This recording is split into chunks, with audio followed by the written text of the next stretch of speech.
مساء الخير على احلى واجمل متابعين في الدنيا، يا رب تكونوا بالف خير. النهارده بقى جايبه لكم شقه جديده كده في الاسكان الاجتماعي بعد التشطيبات. هنا صاحب الشقه كده حاطط باب حديد على باب الشقه. وعامل كده باب. عامل كده الوان في باب الشقه، غير الالوان بتاعته. وطبعا مغيرين كل حاجه في الشقه، من السيراميك للديكورات اللي هم عاملينها.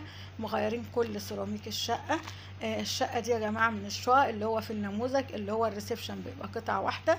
وطبعا انتوا عارفين المطبخ والحمام والغرف بتبقى اصغر من النموذج التاني. عاملين كده ديكورات بالجبسن بورد شكلها جميل جدا، وفاتحين كده بار على الريسبشن في المطبخ. وعاملين الرخام اللي هو الاسود الجالاكسي. وعاملين كده فوق عاملين جبسن بورد شكله جميل جدا باضاءات حلوه وسبوتات. وعاملين كده في النص اضاءات شكلها برضو جميل. وعاملين كده على الحيطه ورق حائطي 3D شكله جميل جدا جدا زي ما انتم شايفين كده. وعاملين الوان فاتحه وجميله وبسيطه. وعاملين طبعا جبسن بورد كده في السقف شكله جميل جدا. وعاملين مكتبه كده بالجبسن بورد وكلها اضاءات حلوه. ومزودين كده في الفيش وفي الاضاءات بتاعه الشقه زي ما انتم شايفين. من اجمل الشقق يا جماعه بعد التشطيبات. طبعا انتوا عارفين ان المساحات دي من الشقق بتبقى صغيره، فاصحابها بيحبوا يعني يوسعوا كده. ومغيرين طبعا باب البلكونه. وعاملين على البلكونه الخارجيه حديد، مقفلينها كلها بحديد زي ما انتوا هتشوفوا كده.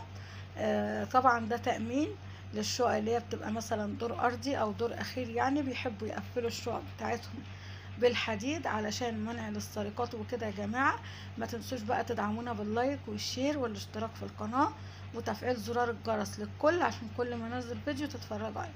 طبعا هنا عاملين ديكورات كده بسيطة وشكلها حلو جدا جدا زي ما انتوا شايفين. وطبعا دي نانو لشركة الديكورات. رقمها على الشاشة، اللي يحب يعني يتواصل مع الشركة دي. بتعمل تشطيبات جميلة جدا جدا زي ما انتوا شايفين. على الطرقة زي ما انتوا شايفين كده، هم عاملين توسعات في باب المطبخ وشالوا باب المطبخ وغيروا كده السيراميك بتاعه كله، وعاملين جبسن بورد في السقف. ومغيرين كده السيراميك بتاع الاسكان.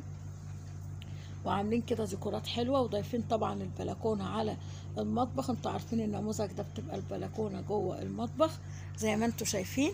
هم مغيرين كل السيراميك وعاملين كده حله بحوض برخامه كبيره في المطبخ عند البلكونه. مستغلين بقى القطعه دي يا جماعه عشان يوسعوا بيها المطبخ.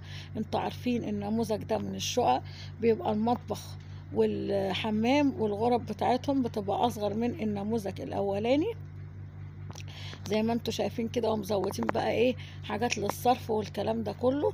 طبعا الشقة دي بعد ما تتفرش هتبقى جميلة جدا.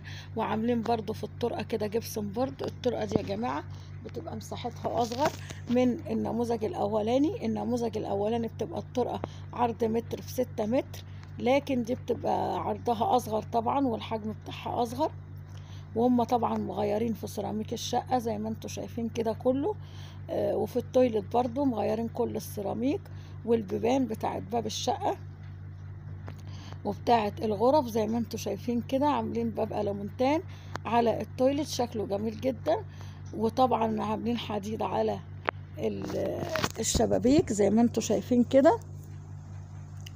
هم هنا كده يا جماعة ده التويلت لسه بقى ايه هيركبوا الحوض والقعدة والبانيو والكلام ده كله.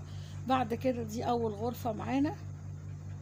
هم عاملين فيها سيراميك كده اللي هو شبه اللي هو بيبقى في الارض ده يا جماعة شكله جميل جدا جدا.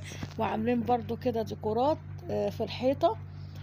عاملين الحيطة دي ورق حائط كده 3D شكله جميل جدا. شكلها دي اوضه بنوته يا جماعه عشان عاملين فيها رسومات بناتي شكلها جميل جدا جدا. ومغيرين طبعا الشبابيك وعاملين شبابيك ألموتان زي ما انتوا شايفين كده. عاملين قطع نضيف جدا زي ما انتوا شايفين سلك وازاز. وهم طبعا ما شالوش الشيش بتاع الشبابيك من بره، يعني علشان انتوا عارفين شقق الاسكان يعني لها محظورات وكده، وده مكان للتكييف. عاملين بقى السيراميك اللي هو الباركيه اللي شبه الباركيه كده فشكله جميل جدا. ومزودين بقى فيش عشان الاضاءات وعشان الحاجات دي يا جماعه زي ما انتوا شايفين كده. بعد كده هندخل على الغرفة التانية. برضو عاملين فيها تشطيبات كده والوان فاتحه شكلها جميل جدا جدا. برضو مغيرين في الشبابيك بتاعه الاسكان زي ما انتوا شايفين، ونفس برضو السيراميك اللي هو شبه الباركيه، فشكله جميل جدا. انا مجرد بديكوا يا جماعه افكار لفرش شقق الاسكان الاجتماعي. بعد كده دي الغرفه الثالثه، برضو عاملين فيها ديكورات جميله والوان برضو فاتحه زي ما انتوا شايفين. انا مجرد يا جماعه بديكوا افكار كده ان انتوا تفرشوا بيها الشقق بتاعتكم او توضبي بقى شقتك لو انت بقى عروسه وبتوضبي جديد، او انت مستلمه شقتك في الاسكان الاجتماعي. المكان بقى ده يا جماعه بيعملوا فيه دولاب كده في الحيطه جوه الحيطه، كل واحد بقى بيستغله حسب الامكانيات بقى وحسب التشطيبات اللي بيعملها. ما تنسوش بقى يا جماعه تدعموني باللايك والشير والاشتراك في القناه. باي باي.